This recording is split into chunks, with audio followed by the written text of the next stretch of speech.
കൂന്തൽ നിറച്ച് 2 പ്ലേറ്റ് തരാമോ? 2 പ്ലേറ്റാ? 2 പ്ലേറ്റ് ഇല്ലേ?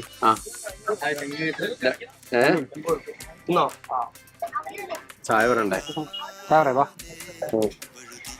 ചായ പറയണ്ടേ? പറയാം. ഓ ഇത് പിടിച്ചേ, ഞാൻ ഇപ്പൊ വരാം കേട്ടാ. പിന്നെ ഒരു കാര്യം, 4 കുറെ ഞാൻ വരുമ്പോഴത്തേക്ക്.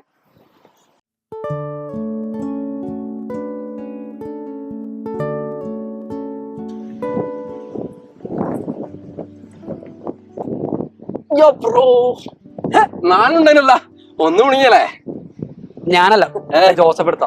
ജോസഫ് എന്ന് പറഞ്ഞ പാവത്തിന്റെ തലയിട്ട് വെച്ചോട്ടാ. അതിന് മാത്രം അടിപൊളിയാ?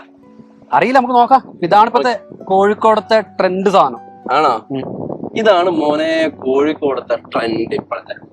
എങ്ങനെ കഴിക്കും? കഴിച്ചു നോക്ക്. കോഴിക്കോട് ചിലപ്പോ ഇതായിരിക്കും ട്രെൻഡ്, പക്ഷെ കേരളത്തിലെ പിള്ളേരുടെ എല്ലാം ട്രെൻഡ് നമ്മുടെ പ്രൊഡിക്ഷൻ സീരീസാ. 2 എനിക്ക് കൊന്നു. അല്ല അങ്ങനെയല്ല, 1 നീ കഴിച്ച്. അതുകൊണ്ടാ പറഞ്ഞോടെ ഞാൻ എടുക്കാം. അത് വേണ്ട ആഹാ, എന്തോ ഒരു സമാധാനം, ഒരു സുനാമി അടിച്ചു കഴിഞ്ഞൊരു ഫീൽ അല്ലേ? നമ്മുടെ കൂടെ ഇരിക്കുമ്പോൾ എനിക്ക് എപ്പോഴും അങ്ങനെ തോന്നല്, സുനാമിയുടെ ഫീലിംഗ്. ഹെമേൻ വേണ്ട, അറിയാലോ. അതെന്തായാലും അനിയൻ സാർ പറഞ്ഞ കറക്റ്റാ. എന്ത് 1 മാസം എന്തായിരുന്നല്ലേ പുകില്? 1 മാസമല്ല ബ്രോ, ഈ പരിപാടി തുടങ്ങിയിട്ട് 6-7 മാസമായി. നല്ല മറവി ശക്തി കൂടിയിട്ടുണ്ടല്ലേ? ഏട്ടാ അല്ല എന്നാലും അതായത് നമുക്കിപ്പോ ആദ്യം നമ്മളിപ്പോ ജയിക്ക് ഹൈബ്രിഡ് ഇൻട്രൊഡ്യൂസ് ചെയ്യാം. അത് കുട്ടികളും പാരന്റ്സിനെയും പറഞ്ഞു മനസ്സിലാക്കാൻ ആദ്യം ഒരു സമയമാണ്. ശരിക്കും പറഞ്ഞാൽ പിള്ളേർ ആദ്യം ഭയങ്കര ടെൻസ്ഡ് ആയിരുന്നല്ലേ? ഹൈബ്രിഡ് ആകുമ്പോ അവർക്ക് ബുദ്ധിമുട്ടാവുന്നു, കാരണം അവരുടെ പ്രോസസ്സിലെ പോയിട്ടല്ല, കൊലപ്പെട്ട കാര്യമില്ല. പക്ഷെ ശരിക്കും ആ ഒരു പ്രോസസ്സ് പിള്ളേര് ഭയങ്കരമായിട്ട് സിങ്ക് ആയി. കാരണം അവസാനം ഞാൻ LMRPയുടെ സമയത്ത് നമ്മുടെ വെസ്റ്റിലെ ക്യാമ്പസിലെ കുട്ടികളുടെ അടുത്തുണ്ടായിരുന്നു. എല്ലാവരും ഭയങ്കര ആ ഒരു പ്രോസസ്സോട് ഭയങ്കര സിങ്ക് ആണ്. ലെവലൊക്കെ കൂടിയോ മക്കളെ? കോഴ്സ് ചോദിക്കുന്ന ഡൗട്ടുകളൊക്കെ കാണുമ്പോ എന്താ ഡൗട്ട് എന്നൊക്കെ തോന്നുന്നു. ആണല്ലേ? കുടുങ്ങിയിട്ടുണ്ടാ? ഇല്ല അല്ലേ? ബുദ്ധിമാനാണല്ലോ. അതോ ഇനി അവിടെ ഇപ്പൊ LMRPയിലല്ലേ ഇവിടെ നിന്ന് മറ്റേ DPP ഉണ്ടാക്കല്. അതോ ഇത് വീഡിയോ റെക്കോർഡ് ചെയ്യണ്ടേ ബ്രോ? ടാസ്ക്. അതിനിടക്ക് നമ്മുടെ വീരന്റെ ക്ലാസ്, അതിനിടക്ക് അവാർഡ് വന്നില്ലേ? ടൊവിനോ. ബ്രോ ടൊവിനോ മാത്ര? ആരൊക്കെ വന്ന്? നസ്ലിൻ, നിഖില വിമൽ, പിന്നെ ആരൊക്കെ വന്നിട്ടല്ല? ആശ്രാൻ ടീം വന്നിരുന്നു. അല്ല പക്ഷെ വേറെ കാര്യം ഉണ്ട് കേട്ടാ, നമ്മളെ ജെയ് ടോപ്പർക്ക് ടോവിനോനെ അവാർഡ്. പിന്നെ ഫോട്ടോ ഫസ്റ്റ് ഫോട്ടോ എല്ലാം വന്നിരുന്നു. നല്ല രസം ഉണ്ടായിരുന്നു അല്ലേ? യെസ്. ഈ ഇങ്ങനെ രോമൊക്കെ പോയി മതി. പിള്ളേർക്ക് ഭയങ്കര ഇൻസ്പിറേഷൻ സീനാണ് ഇതൊക്കെ. പിള്ളേർക്ക് എന്താ പറയാ, ശരിക്കും അവര് ഈ ഒരു വർഷം അവർ എൻജോയ് ചെയ്ത് പഠിച്ചിട്ടുണ്ടാവും. Yes of course. കാരണം അതിന്റെ ഇടക്ക് നമ്മളിപ്പോ അക്കാഡമിക് പ്രോസസ് തന്നെ നോക്കിയാട്ടെ. നമ്മൾ പറഞ്ഞ പോലെ ധീര, വീര, LMRP, XPL, പിന്നെ അതൊക്കെ. ഇനി യൂട്യൂബിലേക്ക് നമ്മൾ പോകണമെങ്കിലേ ഏതൊക്കെ ഉണ്ടായിരുന്നു ഓർമ്മയുണ്ടോ? Score booster series, 15 days crash, last year, prediction. ചെങ്ങായി ഈച്ച വന്നിരിക്കുന്ന മാറെ തട്ടിയ വെറുതെ എന്തെങ്കിലും പ്രഡിക്ഷൻ അല്ലോ. Prediction series, prediction pro max, ഇത്ര കാര്യം ചെയ്തിട്ടുണ്ടാവും. അല്ല മോനെ, ഞാനൊരു കാര്യം ചോദിക്കട്ടെ, ഉപകാരപ്പെട്ടിട്ടുണ്ടാവും. എന്തായാലും ഉപകാരപ്പെട്ടു. നമ്മൾ പ്രഡിക്ട് ചെയ്ത ഓൾമോസ്റ്റ് അതേ പാറ്റേൺ തന്നെ ചോദ്യങ്ങളൊക്കെ കമന്റ് എടുത്ത് നോക്കിയാൽ പോലെ എത്ര അങ്ങനെ ആൾക്കാരെ പറയാം. ശരിയാ, കാരണം നമ്മൾ ആദ്യം പ്രഡിക്ഷൻ സീരീസ് നടത്തിയല്ലോ, അത് നമ്മൾ PYQ അനലൈസ് ചെയ്തിട്ട്, അപ്പോ അതിൽ തന്നെ കുറെ വന്നിട്ടുണ്ട്. പിന്നെ നമ്മള് പ്രഡിക്ഷൻ പ്രോ നടത്തിയ എങ്ങനെയാ? ആദ്യത്തെ 3 എക്സാമുകൾ ആക്കിയിട്ട് അല്ലെ? അതില് പിറ്റേന്ന് നമ്മൾ നോക്കുന്ന സമയത്ത് ആൻസർ നോക്കുമ്പോ എത്ര 10 ക്വസ്റ്റ്യൻ. വേറെ ഏത് സബ്ജക്ട് ആണെങ്കിലും ഓക്കെ, കെമിസ്ട്രി ഫിസിക്സ് നമുക്ക് മനസ്സിലാവും. മാത്സ് ഒക്കെ പഠിക്കുക എന്ന് പറഞ്ഞാൽ ഒരു കഴിവ് വേണം. Yes of course. താൻ ഇപ്പോഴെങ്കിലും ഞങ്ങൾ അംഗീകരിച്ചോട്ടോ, പോട്ടെ. അതല്ല, ആ ക്വസ്റ്റ്യൻ പറഞ്ഞ സമയത്തല്ല, നമ്മള് 4th ഫ്ലോറിലാണ് ഞാൻ നിൽക്കുന്നേ. ഞാനിത് കണ്ട ഹൈപ്പർ ആക്റ്റീവ് ആയി പോയടോ. ഞാൻ തലക്ക് ചാടിയോന്നൊക്കെ വിചാരിച്ചു. പോട്ടെ, റെഡി. അപ്പോ പിന്നെ അടുത്ത പ്രൊഡിക്ഷൻ പ്രോമാക്സ് പോട്ടെ.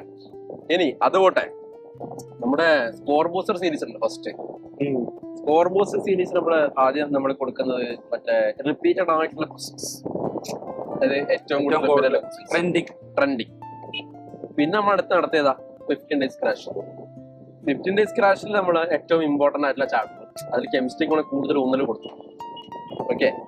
പിന്നെ അത് കഴിഞ്ഞിട്ട് ലാസ്റ്റ് ഇയർ ഓരോ പർട്ടിക്കുലർ ടോപ്പിക്, ഏത് ഫിസിക്കൽ കെമിസ്ട്രി, പിന്നെ ഡിഫറൻഷ്യൽ കാൽക്കുലസ് ഒക്കെ അയച്ചു. അതെല്ലാം കഴിഞ്ഞിട്ടാണ് പ്രൊഡക്ഷൻ സീരീസ്. പിന്നെ ഒരു കാര്യം വിട്ടോയില്ലേ, ഏത് ഇക്വേഷൻ സീരീസ് പറയല്ലേ? Swift recap 2.0. അപ്പോ അതിലാ കെമിസ്ട്രിയുടെ സാറൊക്കെ അത് ഞാനല്ലേ, തലേദിവസം വിളിച്ച് പറഞ്ഞു, തലേദിവസങ്ങളൊക്കെ വിളിച്ച് പറയണം. ഞാൻ എപ്പോഴും സ്ലൈഡ് സെറ്റ് ഒക്കെ ഞാൻ ആ സ്ലൈഡ് എഴുതി കഴിഞ്ഞപ്പോ രാത്രി 2 മണി 2:30 കണ്ടായി. ആണല്ലേ? പക്ഷെ ഞാനൊരു കാര്യം പറയട്ടെ, 2:30 അത് പറഞ്ഞപ്പോ എനിക്കാരും ഓർമ്മ വന്നു. വേറെ സാറിന്റെ പേര് പറയുന്നില്ല, പെർമിഷൻ എടുക്കേണ്ട പേര് പറയാൻ പറ്റില്ല, സാറിനോട് രഹസ്യമായി ഷെയർ ചെയ്ത സാർ 2 മണിക്ക് എണീച്ചിട്ടാണ് ഈ പറഞ്ഞ പ്രഡിക്ഷന്റെയോ ഇക്വേഷന്റെയോ കാര്യങ്ങളൊക്കെ സാർ 2 മണിക്ക് എണീച്ചിട്ടാണ് ചെയ്യാന്ന് എന്റെ അടുത്ത് ഷെയർ ചെയ്തിട്ടുണ്ട്. അപ്പൊ താൻ ഉറങ്ങുമ്പോൾ അദ്ദേഹം എഴുന്നേൽക്കുന്നു എന്നുള്ളതാണ് ഇവിടുത്തെ ട്രെൻഡ്. ചില്ലറ പണി നല്ല നമ്മൾ എടുത്തല്ലേ അല്ല മോനെ, പിള്ളേർക്ക് ഇപ്പൊ ഒരു സുനാമി കഴിഞ്ഞ പിന്നെ ആയിരിക്കും അല്ലേ? ഉറപ്പായിട്ടും. ഓലിപ്പോ എന്ത് ചെയ്യുന്നുണ്ടാവും? ഒരു ചായ കുടിക്കട്ടെ എവിടെ? അതല്ലടോ, ഈ പഠിത്തത്തിന്റെ കാര്യം ഉദ്ദേശിച്ചേ. അവരിപ്പോ ഒരു എക്സാം കഴിഞ്ഞ ഒരു ഫീലിംഗിലല്ലേ? അതെ, അതൊന്ന് സെറ്റ് ആവട്ടെ, റെസ്റ്റ് ഒന്ന് റീസ്റ്റാർട്ട് ചെയ്യാനുള്ള ആ ഒരു മൂഡ് റെഡി ആയ ശേഷം പ്രോപ്പർ ആയിട്ട്. അതെ. ഇപ്പൊ സാറ് ജിമ്മിലൊക്കെ പോയിട്ട് റെസ്റ്റ് എടുക്കാറുണ്ടല്ലോ. റെസ്റ്റ് എടുക്കുമ്പോ അല്ലേ മസിൽ ബിൽഡ് ചെയ്യാന്ന് പറഞ്ഞ ചെറുതായിട്ട് അങ്ങനെയാണ്. ആ പോട്ടെ, അതേപോലെ ഓലെന്തായിക്കട്ടെ റെസ്റ്റ് എടുക്കട്ടെ. ചില ആൾക്കാരൊക്കെ വിചാരിക്കുന്നുണ്ടാവും ഇപ്പം ഫസ്റ്റ് ഫേസിൽ അത്യാവശ്യം മാർക്കൊക്കെ ഉണ്ട്, ഫേസ് 2 എഴുതേണ്ട ആവശ്യമില്ല എന്നൊക്കെ വിചാരിക്കുന്നുണ്ടാവില്ലേ? അത് ശരിക്കും മണ്ടത്തരല്ലേ? യെസ്, ഓഫ് കോഴ്സ്, നല്ല മണ്ടത്തര. കാരണം നമുക്ക് എന്തായാലും ഒന്നിപ്പോ ഈ 7 മാസം കഷ്ടപ്പെട്ട് പഠിച്ച് നമ്മൾ അടുത്ത പിന്നെ 3 മാസം കൂടി നല്ല ഉഷാറായിട്ട് പഠിച്ച് ഇതിനേക്കാൾ അടിപൊളിയായിട്ട് പെർസെന്റ് കൂട്ടാൻ പറ്റും. എത്ര കുട്ടികൾ കിട്ടിയതാണ് അവരുടെ മാക്സിമം ലിമിറ്റ് എന്നൊക്കെ വിചാരിക്കുന്നുണ്ടാവും. അതൊന്നും ആയിരിക്കില്ല, ചിലപ്പോൾ ഇതിനേക്കാളും ഹെവി പെർഫോമൻസ് ആയിരിക്കും ഫേസ് 2 വരാൻ പോകുന്നത്. അതെ, പിന്നെ പെർസെന്റിൽ വരട്ടെ, പെർസെന്റ് നല്ല പെർസെന്റ് സേഫ് പെർസെന്റിൽ അഡ്വാൻസിനോട് ഒരു പ്രിപ്പയർ ആക്കട്ടെ. അല്ലെ? അതുകൊണ്ട് ഇനിയിപ്പോ ഒരു ബോർഡറിലേക്ക് ആണെങ്കിൽ ഒന്നും കൂടി മെയിനും അഡ്വാൻസും കൂടി ഒരുമിച്ച് ചില ആൾക്കാർ അങ്ങനെ പറയലുണ്ട്, അതായത് സാർ ഞങ്ങൾ വിചാരിച്ച അത്രയും പെർഫോം ചെയ്യാൻ പറ്റിയില്ല.